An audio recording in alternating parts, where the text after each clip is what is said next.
Hey guys, Quentin from Fandroid.com here with two devices you make you recognize. On the left here you can see we have the Motorola ATRIX 4G from AT&T.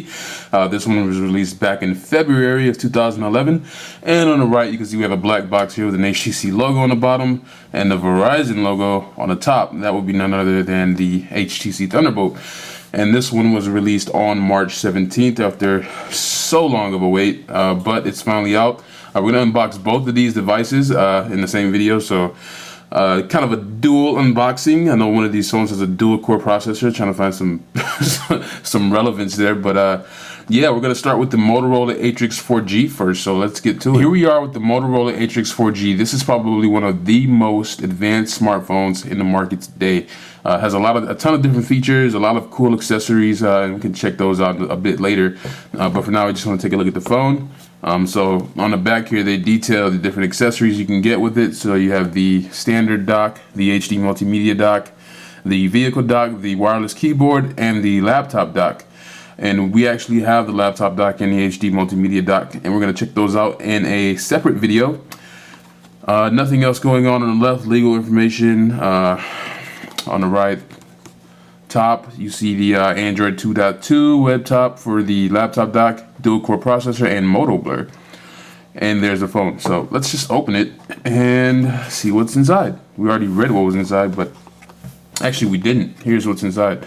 Motorola ATRIX 4G, battery charger, standard HDMI cable, which is pretty cool, and the quick start guide, which I just took out here. So yeah, throw it away. Here's the phone, sitting inside this cradle here. A pretty nice piece of hardware if I can get it out. 4-inch display, QHD resolution. You can see the capacitive buttons beneath that for home, menu, back, and search.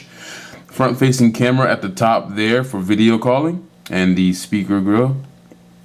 On the right-hand side of the device are the volume rocker up and down buttons, and there's nothing else. On the left-hand side, you can see the micro USB port there, and then the mini HDMI there. And then on the top, you have the 3.5mm headphone jack with the fingerprint scanner, and that also doubles as a power button. And I'll show you guys how that works in a bit. On the back here, you can see the 5-megapixel camera with HD video recording, a dual LED flash, speaker grill right there, and here are the AT&T and Moto Blur logos. And you see this little microphone here. That's the noise cancellation microphone, which accompanies the voice microphone right there. It's kind of like a little slot, kind of a unique design and place for the microphone, but works really well. Inside we have an NVIDIA Tegra 2 processor, dual core, 1 gigahertz, 1 gig of RAM, 16 gigs of internal storage, but you only get about 10 gigs usable after the web top and all the other Android stuff that needs to set aside memory for. And inside is a 1930 milliamp hour battery. You can expand the memory up to 32 gigabytes with a micro SD card, and that's about it as far as the specs go. So I'm gonna take a quick look at the software. So here is the boot up animation for the ATRIX 4G. Just gonna set it to the side, and you guys can look at that while I go through the other things inside the box. So here's the adapter for the USB charger, for the USB cable to charge your phone. And you would just take the USB cable, which is right here, and plug that one end into here, the other end into your phone, and then the other end into the wall. So pretty standard stuff there. Or you can just plug the USB cable into your computer to charge it. You also get the the mini HDMI port cable, to go inside the mini HDMI port, and this hooks up to your TV so you can watch video and play games on the big screen. So pretty cool of them to include one in the package. I'm gonna take a look at that later. And the rest of what we have are the usual manuals, warranty, guides, and all that other stuff that we really don't need to spend much time on because the phone is ready to go. And here we are on the lock screen. Let's go ahead and unlock it. And as you can see, this is Moto Blur, but I did install Launcher Pro on this before the unboxing. Go ahead and put my password in. And the funny thing is I can't get the Moto Blur launcher back, so you can see I have Launcher Pro here. I also had ADW installed, and I did that to try to get the Moto Blur launcher option to come back up because I can't even clear the defaults in the Manage Applications menu. But You know what the standard Moto Blur launcher looks like on the Droid X and the Droid 2. The newer one on Droid X's Gingerbread update and on the Droid Bionic does not come with this phone. It may come in a later software update, but for now, this is the same Moto Blur you guys have been used to for a while, sitting on top of Android 2.2. So you can see one of the Moto Blur widgets there, and then if you go ahead and look at the widget list, we have the rest of them, the toggle switches, the social networking stuff, the people widget, photo widget, the just all these the normal Moto Blur widgets you come to expect. And there's also the Vlingo widgets. Vlingo comes pre-installed on this device. But other than that, nothing too special there. But I wanted to show you guys how the fingerprint scanner works. That's one of the most unique features on this device. So go ahead and jump into settings and location and security. And here it's gonna have an option under security saying change screen lock. Go ahead and press that, and you have to put your password in before you can do anything. So here we are. But gotta go back in.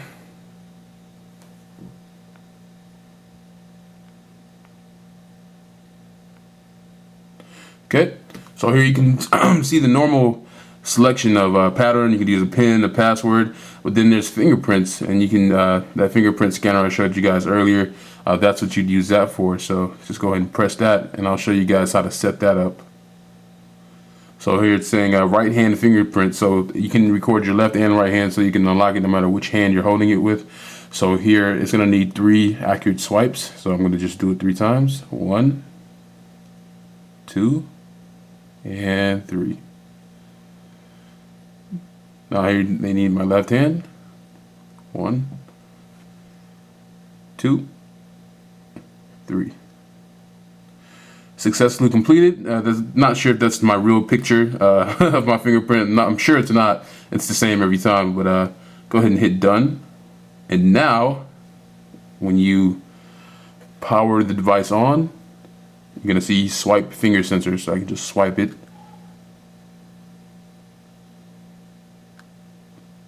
It should open up. Not sure why it's not opening up. And there it is. You might have to do it a couple times if you swipe too short or too fast. But if you get the hang of it, you have to swipe it, an exact way. You'll be able to unlock it the first time every single time. So pretty cool there. And then I had my brother try it, and it didn't allow him to unlock it. It just said his fingerprint was unverifiable. So very accurate and very, very secure for those of you who can't trust your password to keep your phone secret and private and whatnot. Tegra 2 processor inside this thing makes it fly just absolutely fast. And Moto Blur, unfortunately, after a few days of use, slows it down, but it's still quite fast switching between applications. So you see I'm pulling down my notification pane here, and say I just open Foursquare. If I press this, it's already open before the notification pane can even go back up, and that's very rare on phones. Like if I do it for TweetDeck, I mean, if it's already loaded, of course, or say if I'm in TweetDeck and then I just switch over to Foursquare, usually pretty fast. But Moto Blur, I think, is slowing this thing down, because I used the T-Mobile G2X with the Tegra 2 processor, and that had stock Android, and that thing was just fluid as fluid as you would want it to be. And then the LG Optimus 2X, even with its custom user interface, that one is extremely fast as well. But I'm not sure about why it's a bit slower here on the ATRIX 4G. I'm thinking it's Moto Blur, of course. So I'll be the first to tell everyone that I'm not the biggest fan of Moto Blur. Maybe the new version. I haven't used the new version yet. I heard the new version is a lot better, but I haven't used it yet. So, or not extensively. So, can't give an opinion there. But I really think Motorola should get that upgraded. So yeah, that is the Motorola ATRIX 4G. A quick look at it anyway, software and hardware. And we're gonna take this thing for a spin, give you guys our full review in the coming days. Thanks. And then here we are with the HTC Thunderbolt. This one was released on Verizon March 17, 2011. There's not much going on with the box, though it does look very nice. I like the texture they used here and the all black everything. So you can see the Verizon logo kind of embossed there, and the same with the HTC logo down here. There's the Verizon 4G LTE. This is a 4G device. And the package contains the Thunderbolt phone, the standard lithium-ion battery, the 32 gig micro SD card, pre-installed. That is amazing. Wall and USB charger, product safety and warranty brochure, and the quick reference guide. So standard affair there. Let's go ahead and open it up. Take the sleeve off, and the box under it is kind of the same, pretty much. And then the phone sits right on top. You can see this kind of red finish inside, and it has the Rule the Air logo right there. Pretty nice packaging. You can go ahead and just kind of slip that out like that. And so here it is, the HTC Thunderbolt. 4.3-inch display, Qualcomm's 1 GHz Snapdragon processor with the Adreno 205 GPU. I believe this one has 512 megs of RAM. What else do we have going on here? Camera, 8 megapixels with HD video recording, dual LED flash, kickstand, just like on the original, on the HTC Evo 4G. Not going to be coming on the Evo 3D, but they did include it here on the Thunderbolt, which is pretty nice. Not exactly sure what this little button down here is for. Have to look into that. And you can see 2 microphone holes up here. That's most likely for voice cancellation. And then another one up here. I'm not sure. Maybe for the same thing. Not exactly sure. There's the 3 and 5 millimeter headphone jack. The power button. Here's a slot that you can use to kind of pry the battery door off. And then on the front, you can see the front-facing camera next to the speaker grill. And I'm sure there's an LED light somewhere beneath that. Set of 4 capacitive buttons, so home, menu, back, and search, pretty standard stuff, and your volume rocker up and down right there. Inside, see what kind of battery is inside this phone. Not exactly sure. Didn't look up the battery specs before I got the device. Oops, if I can take the battery out, not exactly sure how to do that. Whoop.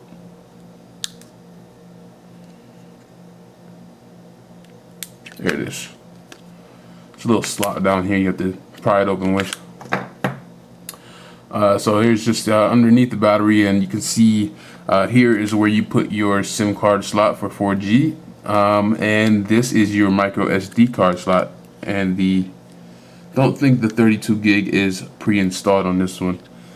But I suppose all that is in the rest of the packaging, which we'll take a look at in a bit. Let's look at this battery, see what capacity it is. I believe it's 1400 milliamp hour.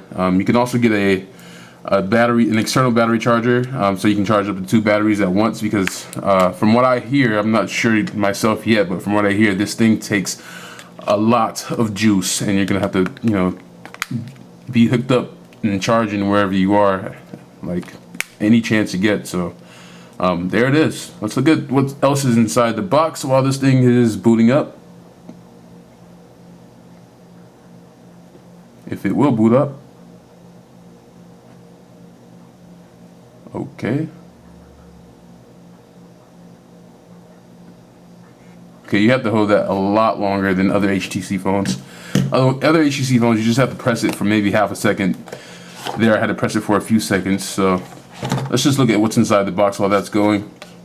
Nothing underneath there. But here is your 4G LTE SIM card. Actually, it might already be in the phone. I might have put it in there before they sent it to me. Verizon, that is. Here is your manual, master your device. So not gonna look at that. There is the Thunderbolt thunder clapping on the boot up animation,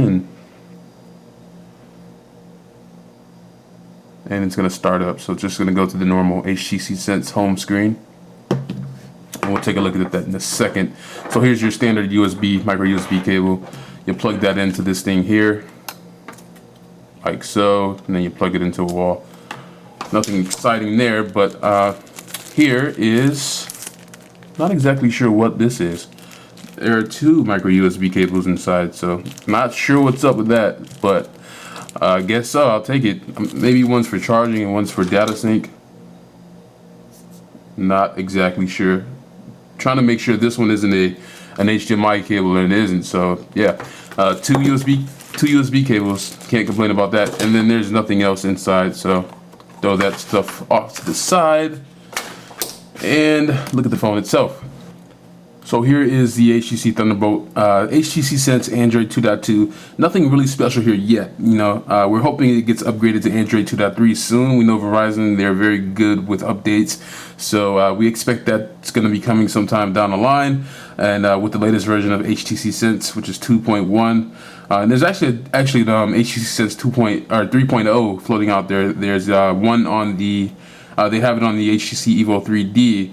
I'm not sure if that's going to be included in any update in the future on this though, so I'm not going to assume it will. But other than that, this is your standard HTC Sense on Android 2.2 that you've come to know and love.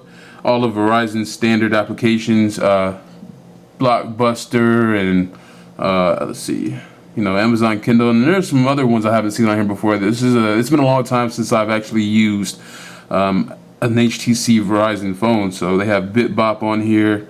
Let's see, Let's Golf 2 demo,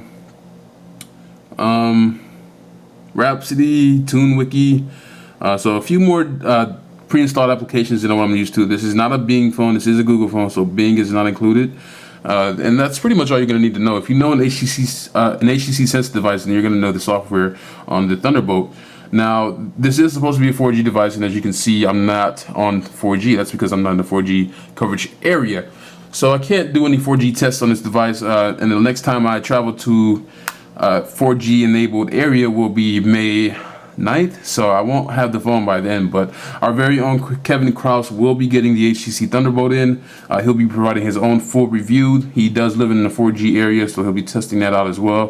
One thing I should note with the software though is that there is no native way to turn the 4G radio off. Which is kind of weird, but there are solutions, third-party solutions out there that you can like toggle solutions, or you can do it manually. So I'll link to those in the video description and in the post on Android. But yeah, this is just your standard HTC Sense device. Gonna get a good look at this thing myself. I'm not gonna be reviewing it, but I'll definitely give a second opinion if anything differs from what Kevin says in his official review. So that is the HTC Thunderbolt. Came out March 17th, for $249.99 on a 2-year contract at Verizon. Thanks.